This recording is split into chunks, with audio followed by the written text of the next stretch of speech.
بسم اللہ الرحمن الرحیم انا انزلناه فی لیلۃ القدر، بلا شبہ ہم نے اسے قدر کی رات میں اتارا۔ انا انزلناه فی لیلۃ القدر، ہم نے اسے قدر کی رات میں نازل کیا، یعنی قرآن مجید کو۔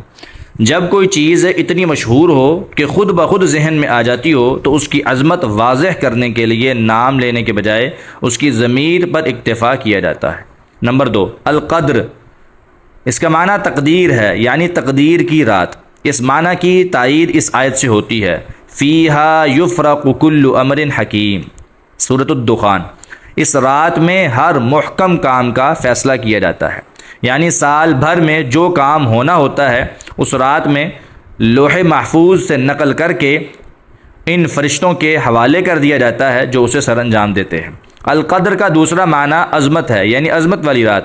اس کے بعد اس کی عظمت پر دلالت کرنے والی چیزیں بیان کی ہیں، یعنی اس کا 1000 مہینے سے بہتر ہونا، اس میں ملائکہ اور جبریل علیہ السلام کا اترنا اور اس کا سراسر سلامتی والی ہونا۔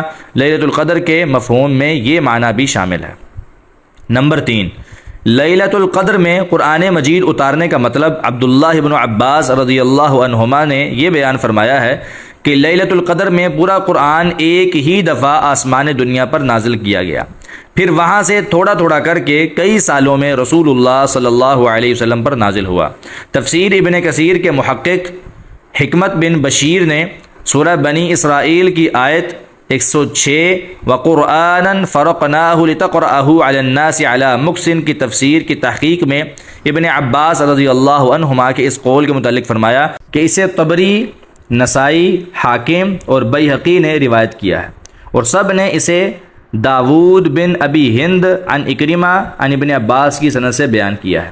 حاکم نے اسے صحیح کہا اور ذہبی نے ان کی موافقت کی ہے، اور حافظ ابن حجر نے بھی فتح الباری میں ان کی موافقت کی ہے۔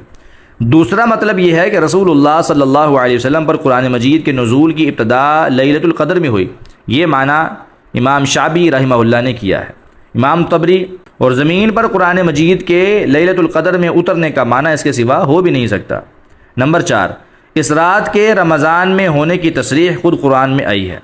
فرمایا شہر رمضان الذی انزل فیہ القرآن، سورہ بقرہ۔ رمضان کا مہینہ وہ ہے جس میں قرآن اتارا گیا، اور صحیح احادیث میں ہے کہ وہ رمضان کے آخری عشرے کی کوئی ایک طاق رات، یعنی 21، 23، 25، 27 اور 29 ہے۔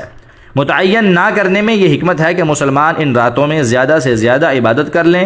رسول اللہ صلی اللہ علیہ وسلم پورے آخری عشرے ہی میں شب بیداری، اعتکاف اور گھر والوں کو جگانے کا اہتمام کرتے تھے۔ دیکھیے صحیح بخاری کتاب فضل لیلۃ القدر، باب العمل فی العشر الاواخر من رمضان، حدیث نمبر 2024۔ وما ادراک ما لیلۃ القدر، اور تجھے کس چیز نے معلوم کروایا کہ قدر کی رات کیا ہے؟ آیت نمبر 2، وما ادراک ما لیلۃ القدر۔ یہ سوال اس رات کی عظمت کے بیان کے لیے ہے، یعنی مخلوق میں سے کوئی ایسا ہے ہی نہیں جو اس رات کی عظمت جان سکے اور بتا سکے۔ یہ جاننا اور بتانا اللہ ہی کا کام ہے۔ لیلۃ القدر خیر من الف شہر، قدر کی رات 1000 مہینے سے بہتر ہے۔ آیت نمبر 3، لیلۃ القدر خیر من الف شہر، یعنی لیلۃ القدر اپنی برکتوں اور عبادت کے اجر و ثواب کے لحاظ سے 1000 مہینوں سے بہتر ہے جن میں یہ رات نہ ہو۔ پھر 1000 ماہ سے یا تو یہ عدد مراد ہے یا عربوں کے عام دستور کے مطابق کثرت مراد ہے، جو اس عدد سے بھی زیادہ ہو سکتی ہے۔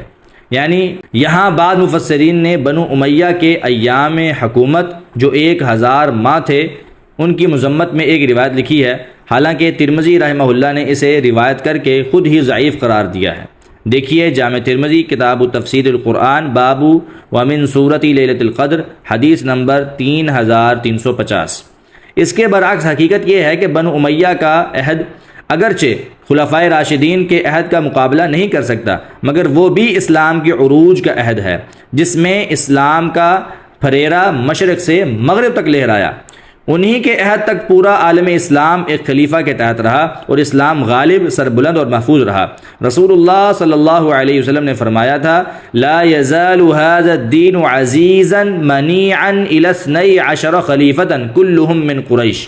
صحیح مسلم کتاب الامارہ، باب الناس تبع لقریش، یہ دین 12 خلفاء تک غالب و محفوظ رہے گا جو سب قریش سے ہوں گے۔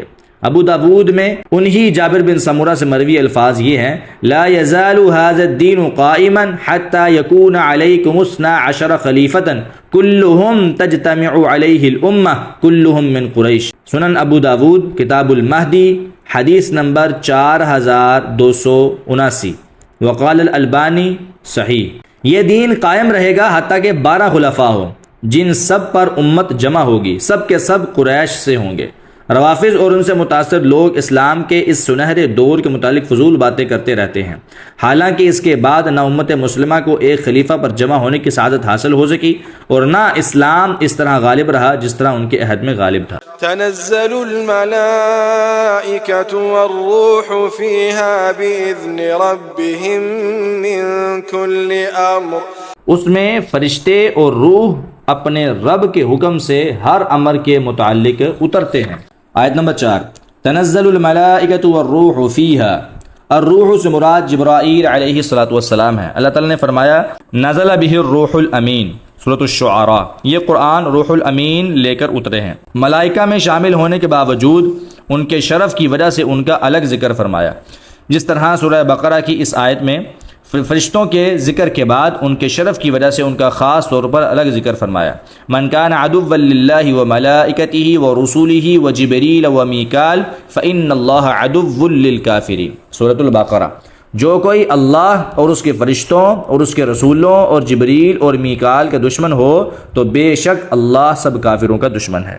نمبر 2، یعنی ملائکہ اور جبریل علیہ السلام اللہ تعالیٰ کے حکم سے ہر امر کے متعلق آئندہ سال میں جو کچھ ہونے کا فیصلہ ہو چکا ہوتا ہے وہ لے کر زمین پر اترتے ہیں۔ سلام هي حتى مطلع الفجر، وہ رات فجر طلوع ہونے تک سراسر سلامتی ہے۔ آیت نمبر 5، سلام ہی حتی مطلع الفجر، سلام خبر مقدم اور ہی مبتدا مؤخر ہے، یعنی وہ رات طلوع فجر تک سراسر سلامتی ہے۔ مغرب سے فجر تک رات بھر اس میں اہل ایمان شیطان کے شر اور ہر قسم کے فتنے سے سلامت رہتے ہیں اور اپنے دلوں میں عجیب اطمینان و سکون اور سلامتی محسوس کرتے ہیں۔ نمبر 2، لیلۃ القدر، اس کی تلاش اور اعتکاف کے مسائل و فضائل کے لیے کتب احادیث کا مطالعہ فرمائیں۔